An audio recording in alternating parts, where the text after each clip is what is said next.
En el episodio anterior del podcast de Nuestra Generación, ya mayor en edad. ¿Qué podrían decirle ustedes a un joven para animarle ahora desde ya en la edad temprana? Como joven, yo te invito a no pensar que la edad es una situación como requisito último, porque sin duda la edad es un factor de muchos otros factores. Y si la gente te piensa que por tu falta de experiencia no puedes servir, el Señor le dijo a través del apóstol Pablo a Timoteo que ninguno tenga en poco tu juventud. Yo no puedo esperar dejarme encandilar por la familia, por la vida, por los hijos, por la experiencia que podríamos mencionar, porque el ministerio es algo de preparación, no es algo de experiencias. Pero no hay mejor cosa que hacer con la juventud que usarla para servir al Señor. Y bueno, no quisiera ser tan confrontacional, pero yo diría que si realmente Dios te ha llamado al ministerio y sientes que es un llamado genuino y quieres hacer algo por Dios, pero estás haciendo esa pregunta en tu corazón, pienso que estás pensando de forma egoísta. Entonces, bueno, volviendo un poco a lo de la experiencia, en 1 de Timoteo 3 habla acerca de los requisitos del pastor y habla de no ser un neófito.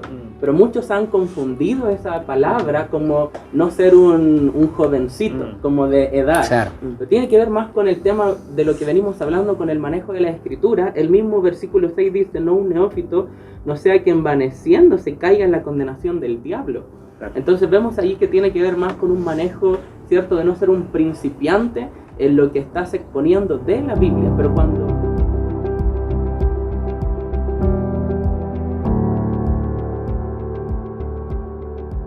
Bien, otro pensamiento, y estamos como yendo de menos a más, desde el deseo a todas las otras preguntas que pueden aparecer en el camino hasta ya concretar la decisión. Otro pensamiento y tal vez lucha que hemos visto y que lamentablemente ha detenido por completo la decisión en algunos de entrar al ministerio es el factor económico.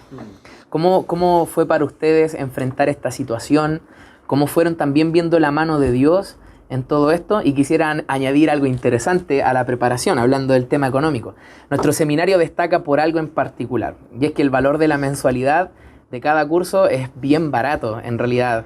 Entonces, ¿cómo esto también benefició al proceso? Porque aquí lo que busca, obviamente, para aquellos que quizás están considerando la idea de poder entrar a nuestro seminario, es que deben saber de que la mensualidad que cobramos es con el fin de poder, obviamente, costar los gastos comunes nada más de aquí de nuestro mismo seminario. Pero a la vez, alivianar lo que es la carga económica, también porque sabemos que es un tema en el proceso de la preparación. Entonces, ¿cómo fue para ustedes enfrentar este tema que yo creo que es quizás el que mayormente se piensa en un proceso así? Sí, bueno, yo creo que ayuda mucho que el seminario haya sido algo bastante económico, porque obviamente la mensualidad y después la pueden ver en la página del seminario y todo el tema, son bastante económicas, y eso ayudó, porque comparado a un joven hoy día que quiere estar en la universidad, ¿cuánto debe pagar un joven que está en la universidad? O sea, tiene que endeudarse, pedir créditos, pedir cosas para poder estar costeando su universidad, pero en el seminario la mayoría de las veces uno lo puede pagar ahí sin ningún problema mes a mes en efectivo, y no hay mucho que gastar en el fondo. Pero cuando uno entra al seminario y cuando uno ya entra a tiempo completo, no sé de qué manera explicarlo, pero de alguna u otra forma el Señor suple nuestras necesidades. Ya, yo sé que uno quiere empezar quizás con varias cosas, ya, y tener varias cosas, pero cualquier egresado de cualquier carrera empieza ganando quizás un poco, y poco a poco va subiendo su sueldo y va subiendo quizás su estándar poco a poco. Yo creo que en el ministerio la mayoría de las veces es así. Uno empieza ganando quizás un poquito y poco a poco el fruto de tu trabajo te va quizás ayudando para volver a tener quizás un mayor sustento cada vez. El apóstol Pablo dice que el obrero es digno de su salario, por tanto el ministerio no es para flojear, el ministerio no es para quedarse en casa y decir el Señor me va a proveer, sino que finalmente el Señor me va a proveer, pero va a proveer a aquel que está trabajando, aquel que discipula, aquel que evangeliza, aquel que toma esto como un trabajo y no esencialmente como un pasatiempo, como muchos quizás quieran hacerlo. el ministerio es 24/7. Entonces, a medida que avanzamos en la obra, a medida que avanzamos en el ministerio, el Señor se preocupa de nuestras necesidades. Vuelvo a repetir, no sé cómo explicarlo de manera tangible, porque no puedo demostrarlo así, pero aquí hay testimonios de obreros y sin duda a través del seminario vemos testimonios de otros obreros que el Señor nunca le desamparó. Amén. Y cuando uno ve la Biblia, uno ve los grandes hombres de Dios, nómbrame a uno que haya sido desamparado o haya muerto empobrecido, sin nada que comer. En verdad, todos el Señor les proveyó de alguna u otra forma para poder llegar a hacer su voluntad. Y yo creo que no hay nada más seguro que estar al centro de su voluntad. No hay nada más seguro que hacer su obra, porque entenderemos que el Señor nunca nos va a abandonar. La gente dice, pero tú vives por fe. Yo le respondo a la gente, todos vivimos por fe. Aquel que trabaja en el banco tiene que salir temprano por la mañana, tomar una micro o el metro o andar en auto, y nadie le asegura que volverá con vida a su casa. Todos vivimos por fe. O nadie le asegura que al llegar a su fuente de trabajo, esa fuente que tanto le ha dado, su jefe no lo despida esta mañana. Nadie le asegura. Todos vivimos por fe. Solo que aquellos que vivimos a tiempo completo, hemos experimentado sin duda que el Señor se encarga de cada una de nuestras necesidades. Obviamente que uno no entra al ministerio para hacerse rico, pero el Señor de alguna u otra forma siempre, pero siempre provee. Amén, sin duda lo que dice Jorge es muy cierto. Yo recuerdo que cuando entré a tomar los cursos al seminario, entré solo por las tardes, porque trabajaba durante todo el día. Y los cursos de la tarde fueron como el trampolín para decidirme ya a tomar el plan completo acá en el seminario. Pero mientras trabajaba, pagaba mis estudios en la universidad y el Estado me proveía el 50% del financiamiento, pero el otro 50% que yo tenía que poner ni se asemeja a lo que se cobra acá en el seminario. Claro. Era muy alto la cuota en comparación acá. Entonces, luego ya renunciando al trabajo para poder estar en el seminario a tiempo completo, tuve que ingeniármela como todos los seminaristas en su momento. ¿Cierto? Entré a trabajar a una escuela a medio tiempo, en una escuela de educación básica y media. El mismo seminario me proveyó un certificado donde decía que yo era estudiante de acá para proveer clases de religión allí dentro del establecimiento.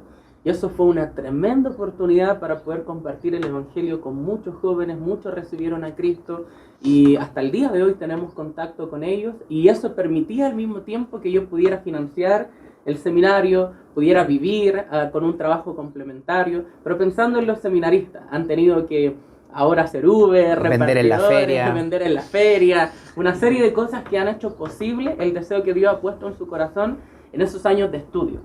Después, cuando uno sale a fundar una iglesia, ¿cierto? Tomar una iglesia, qué sé yo, ya puede presentar el ministerio a iglesias amigas, ¿cierto? Ellos pueden apoyar por un tiempo, también además con amigos, ¿cierto? Misioneros con los cuales servimos, también puede haber un apoyo temporal, y eso va haciendo que a uno le permita en la práctica fundar su iglesia, trabajar, como decía Jorge, ahí estar sembrando para luego cosechar de los frutos del trabajo espiritual que uno va haciendo también en la gente, y así poder hacer la transición, y luego uno ya ahora apoyar a otros que vienen saliendo, como por ejemplo algunos que ya se graduaron ahora, como Ricardo, José, Matías, Mirko, entre otros.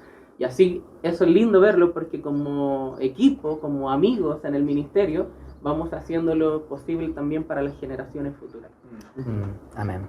Estoy súper de acuerdo con lo que ha mencionado John y Jorge. Creo que en cuanto al tema económico, ya se ha dicho que el Señor se encarga de todo, pero mencionando quizá algunos puntos más. Uno, creo que como pastores también necesitamos ser muy buenos administradores de lo que nosotros recibimos. Saber que lo que recibimos también es parte del presupuesto que nosotros debemos manejar. Y se debe incluir un presupuesto anual muy bien segmentado, entonces, para que nosotros podamos vivir de acuerdo a lo que el Señor nos ha permitido vivir. Porque una parte de lo que dice Pablo en 1 Timoteo 6 es que debemos nosotros aprender a tener contentamiento. con lo que Dios nos ha dado. Entonces creo que no es sabia ni representativa la imagen del pastor que siempre que habla con los hermanos está como quejándose. Quizá, quería usar la palabra lloriquear, pero no sé si es como un poco fuerte, como lloriqueando que tiene necesidades, lloriqueando que no tiene dinero frente a los hermanos, porque en el fondo ellos se dan cuenta y dicen, bueno, mi pastor quizás predicó el domingo pasado de contentamiento, pero ahora le veo todo lo contrario. Entonces yo creo firmemente que el ministerio, Dios puede hacernos pasar por momentos difíciles, y Pablo pasó por momentos difíciles económicamente, pero no fue lo constante, porque él más bien dice que sabe vivir en ambas situaciones. Claro. O sea, no es como que él dice solamente que va a tener pobreza en todo el tiempo del ministerio, sino que sabe vivir si tiene mucho, si tiene poco, dependiendo de lo que Dios le da. Entonces, yo estoy convencido también de lo que dice la Escritura en 1 Corintios 9, en el versículo 11, cuando el apóstol Pablo dice: si nosotros sembramos entre vosotros lo espiritual, ¿es gran cosa si segáremos de vosotros lo material? Entonces, el punto es gran cosa que la iglesia le pague, por ejemplo, un sueldo a un pastor? La verdad no. Entonces, algo que es bueno siempre en una iglesia para ver el tema económico es saber tener un grupo de hermanos que se preocupe por este tema. Claro. Entonces yo en su tiempo, cuando estaba casado con mi esposa, que ha sido el tiempo que a mí me ha volado la cabeza el presupuesto que una familia tiene, entonces yo vendía harto, hice un trato con una librería acá en Santiago y vendía libros, eso me ayudaba mucho a tener un ingreso extra que me ayudaba a mí y a mi esposa, ya estaba estudiando aún, pero hubo un tiempo en que nuestros recursos, ya teniendo una casa, pagando el arriendo, eran muchos los gastos que nosotros teníamos. Y aunque ajustáramos los gastos, aún así no estuvimos muy bien en ese tiempo. Entonces lloraba al Señor, le decía a mi esposa, y a veces quería algo, como por ejemplo algo tan sencillo como una batidora o una cafetera, o queríamos simplemente comprar algo, y era como muy complicado. Entonces le decía a mi esposa, bueno, hay que seguir confiando, si el Señor nos da este recurso es para nosotros aprovecharlo en este tiempo. Hasta que en una ocasión uno de los hermanos líderes de la iglesia me llamó y empezó a preguntarme de verdad cuánto era lo que yo gastaba mensualmente y cuánto era lo que yo estaba recibiendo de la iglesia. Obviamente él ya sabía eso. Entonces, conversando con él, le dije, no, hermano, está todo bien, todo normal. Y él me dijo, no, en serio, muéstreme cuánto usted gana. Entonces yo tenía mi presupuesto mensual, se lo reenvié a él y se dio cuenta que todo lo que yo recibía era solamente para los gastos de la casa. Entonces, comida, eso, o sea, no podía como comprar, no sé, si quería comprar algo de ropa. Salirse del presupuesto, claro. No podía, entonces era muy complicado. ¿Y para qué hablar de una emergencia? Entonces yo pude ver en ese tiempo cómo la iglesia se preocupó, siendo muy generosa de lo que yo estaba recibiendo. Y de lo que ellos estaban también, y lo que yo estaba cegando materialmente, si podemos decirlo así. Entonces vi la preocupación de ellos, pero más que ver la preocupación de hermanos, vi la preocupación de Dios a través de esos hermanos. Eso es lo que yo pude notar. Y como ellos, yo sin decirle esto, ellos pudieron notarlo, porque incluso en ese tiempo he visto la generosidad de muchos hermanos que sin necesidad eran muy generosos con nosotros. Incluso en situaciones muy complicadas, la última mudanza que tuve tenía un presupuesto muy apretado, y sin saberlo, un hermano me habla después del culto y dice, pastor, quiero darle otra ofrenda. Y era significativa, y era una ofrenda que a mí me sirvió para la mudanza, para los gastos del camión, para comprar algunas cosas extras que faltaban para el hogar. Entonces yo estoy convencido y con el tema material es que si uno vive por fe, si uno sirve al Señor y sobre todo si uno cumple este pasaje de sembrar verdaderamente lo espiritual en los hermanos, siento que va a haber algo recíproco en ellos, que ellos querrán también cuidar físicamente a su pastor. Eso es lo que entiendo. Amén. Bueno, en cuanto a la economía, un tema muy importante, algo que aprendí yo es que de alguna forma el presupuesto debe ajustarse, sí o sí, debe trabajar en tu presupuesto personal, sobre todo si vienes de un contexto quizás un tanto distinto.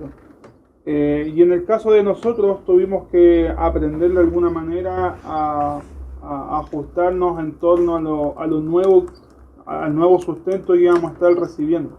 Tal como lo mencionó Pastor John y quizás algunos también, de alguna forma siempre van a haber otras iglesias que van a poder estar apoyando, tu propia iglesia que quizás te podría estar enviando, o sea, recursos van a haber de alguna manera.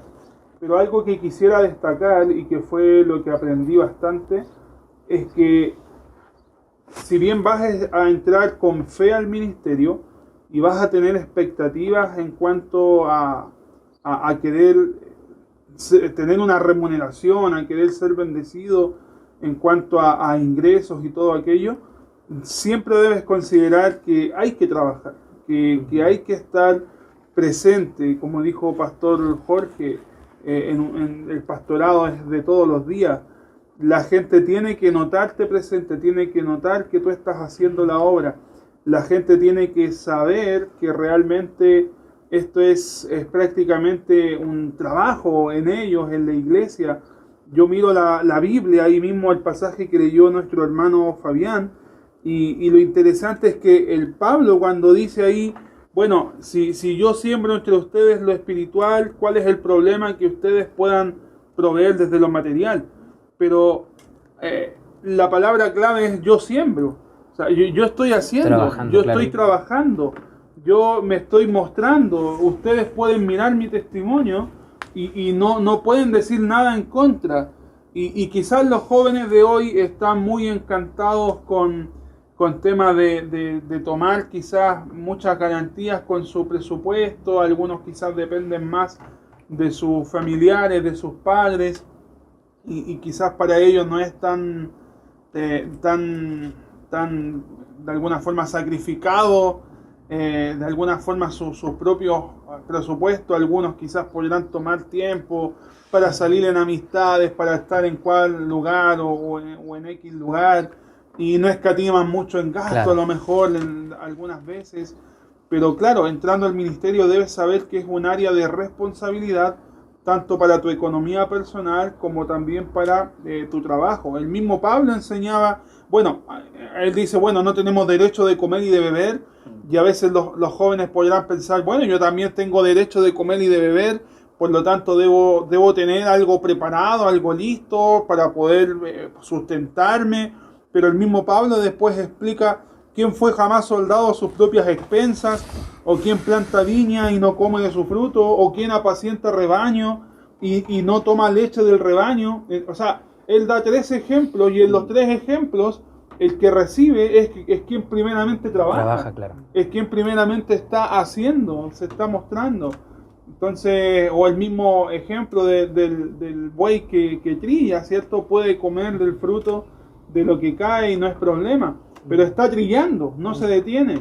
Y eso es una de las características que hay que pensar mucho y hay que considerar mucho. O sea, el ministerio es trabajo, y si sientes ese deseo de servir a Dios, que sea para poder servirle 24/7, ya, claro, literalmente. Sin duda es un tema que yo creo todos piensan, y algo en lo que uno debe considerar, ser ordenado, planificar antes, como dice Lucas 14, de construir, claro, esta torre, calcular los costos, obviamente, para poder hacerlo correctamente. Pero también vemos que en Mateo capítulo 6 se habla del tema económico, pero que no sea eso la motivación principal como quizás muchos tienen, porque lo importante es poder mirar primeramente el reino de Dios, y después Él va a añadir todas las otras cosas. Y Dios, dice la Biblia, que Dios también, Él conoce de qué cosas nosotros tenemos necesidad, Él suple, Él da fruto del trabajo. Entonces, que la motivación principal, obviamente va a existir el tema económico, va a ser una de las preocupaciones, pero que la motivación principal sea no lo económico, sino que entrar a servir a Dios, entrar a servir a otros, trabajar en su obra. Y el tema económico Dios se va a encargar, Dios lo va a suplir, como Fabián contaba del testimonio ahí con su iglesia principalmente, y también como nosotros hemos visto que en nuestro testimonio personal, como Dios ha provisto, se ha mostrado fiel en aquella área. Y bueno, también el llamado que hacía John a ser un poco creativo e ingenioso a buscar alternativas. En tu caso fue ser profesor de una escuela en el área de religión. Yo por mi parte, dejando el trabajo, tuve que entrar a trabajar en Uber, Fabián en una librería. Entonces Dios también provee de cierta manera de esas ideas que van a dar muchas veces recursos para este proceso de entrenamiento mientras uno es estudiante. Y luego, bueno, se cumple el patrón bíblico de que si uno trabaja, la iglesia estará apoyando también a través de lo económico, a través de un sueldo y todo aquello. Como decía Mirko también, y complementando un poco la idea de Mauricio, hay que entender algo muy claro, que no servimos por dinero. Amén. No servimos por dinero. Es una consecuencia de nuestro trabajo, que nos van a remunerar. La iglesia responsablemente lo hará, pero no servimos por dinero. Primera de Pedro capítulo 5, versículo 2 dice: apacentad la grey de Dios. Este es uno de los pasajes yo creo que más que me encantan respecto a nuestro pastoreo, que está entre vosotros, cuidando de ella, no por fuerza ni por ganancia deshonesta, sino con ánimo pronto. Entonces no servimos al Señor por economía, o no servimos a la gente porque la gente nos va a retribuir dinero, sino que lo hacemos con ánimo pronto. Esa frase me encanta, porque es la disposición de uno de amar a las personas, sea cual sea su bolsillo. Porque a veces uno puede tener la tendencia a involucrarnos más con la gente en nuestra iglesia que nos puede retribuir más dinero. Pero ¿qué hay con la viuda pobre, por ejemplo, que a lo mejor no nos puede dar tanto? También tenemos que amarle, también tenemos que servirle con ánimo. Con la pronto. misma motivación. Con la misma motivación. Que a cada hermano. Por supuesto, porque es el Señor el que provee. ¿Usa hermanos de la iglesia? Por supuesto que sí. Pero es el Señor el que provee para que nosotros estemos hoy día a tiempo completo. Independientemente de los hermanos que el Señor utilice, que sin duda son de gran bendición para nosotros como pastores, por supuesto. Justo el domingo en la mañana me tocó el pasaje de Lucas 9 cuando una escriba le dice a Jesús que le seguirá donde quiera que él iría. Y Jesús le dice: oye, pero las zorras no tienen guaridas, ¿cierto? Yo no tengo dónde acostar mi cabeza. Y esa respuesta reflejaba el corazón materialista que tenía este hombre. Entonces, cuando pretendemos seguir a Jesús por dinero, obviamente es algo equivocado, algo dañino, algo que la Biblia no respalda. Ahora adelante hablábamos un poco acerca de la predicación expositiva. Cada uno de los que estamos acá aplica ese tipo de predicación en sus iglesias. ¿Qué significa eso? Que en la práctica hacemos un examen cuidadoso de cada versículo, párrafo. Eso nos lleva tiempo, conocer el contexto, el trasfondo, el significado de la palabra. Entonces tomamos entre 7 a 8 horas por predicación y cada semana predicamos algo distinto, aproximadamente 3 a 4 mensajes por semana. Entonces, si ya calculamos, ¿cierto? Estaríamos 25 horas o más, ¿cierto? En solamente la elaboración de nuestras clases para alimentar espiritualmente la Grey. Entonces la gente podría estar preguntándose, ¿pero qué hacen en la práctica, cierto? ¿Qué hacen? ¿Cuál es el trabajo? Bueno, ya tenemos varias horas preparando las clases para alimentar espiritualmente a la iglesia. El otro día hablábamos con Fabián, él me contaba a cuántas personas en la semana de su iglesia va, visita, discipula. Por ejemplo, Jorge me contaba acerca de los discipulados prematrimoniales, los discipulados, ¿cierto? Por mi caso tenemos discipulados con jóvenes, actividades. O sea, hay una gama de actividades dentro de la iglesia que por lo menos nos conlleva estar ocupados en el ministerio más de 50 horas cada semana. Entonces, hay diferentes áreas y aristas en donde claramente estamos trillando, estamos arando, estamos trabajando, y algo no menor, ¿no? Trabajar con personas, que alguien dijo que cuando se reúnen personas imperfectas en un lugar determinado, incluyéndonos nosotros los pastores, habrá situaciones imperfectas. Entonces, de repente visitas al hospital, de repente visitas al cementerio, guiar un funeral. O sea, hay una serie de cosas que estamos ahí en la semana pendientes de hacer. En mi caso, la construcción del nuevo templo, en el caso de Fabián, recaudar los fondos. O sea, hay diferentes cosas, pero en el fondo es algo honroso. Algo hermoso, un privilegio el ser pastor. Amén. Y algo no solamente para los jóvenes que puedan estar escuchándonos, sino también para hermanos que están en la iglesia apoyando hay una tremenda bendición y sin duda marca una gran diferencia el tener a un pastor a tiempo completo, con una preocupación menos, en donde la iglesia está sosteniendo la cuerda para que él pueda realizar el gran trabajo, porque no es algo de solamente el día domingo, el día jueves o miércoles de la reunión entre semanas, sino que es algo de cada día, en donde hay que estar disponible para los hermanos 24/7. Y qué bendiciones que hermanos también puedan estar comprometidos con aquello, entendiendo el patrón bíblico y apoyando también económicamente para que este trabajo se pueda realizar de manera excelente y 100% enfocado en ello. Perfecto. Sí, solo algo agregando a lo que dijo John, Mauri, Jorge, es que en 1 Timoteo 5:17 dice: los ancianos que gobiernan bien sean tenidos por dignos de doble honor, y luego dice mayormente los que trabajan en predicar y enseñar. Entonces está hablando de que el trabajo mayoritario del pastor es predicar y enseñar. Ese es un trabajo, ese no es un trabajo literal, o sea, es lo que está diciendo. Entonces, como decía John, si tenemos entre 3 a 4 mensajes por semana, pensando que podemos tener 8 horas por cada uno, pueden ser fácilmente entre 24, 32 horas solamente preparando mensajes, y ya estamos hablando de la mitad del trabajo con todo lo que viene. Entonces, es un trabajo digno de su salario. No servimos por el dinero. Obviamente la mayoría de nosotros recibe algo que la iglesia ha querido dar. Nadie ha llegado a una iglesia imponiendo un tipo de salario y no debería ser nunca así, pero las iglesias se preocupan de eso mientras nosotros nos preocupamos de lo espiritual. Amén. Gracias por escuchar el podcast de Nuestra Generación. Esperamos ser de bendición para tu vida y ministerio. Para conocer más sobre nuestro ministerio puedes visitar el blog nuestrageneracion.org. No te pierdas el siguiente episodio. Te esperamos.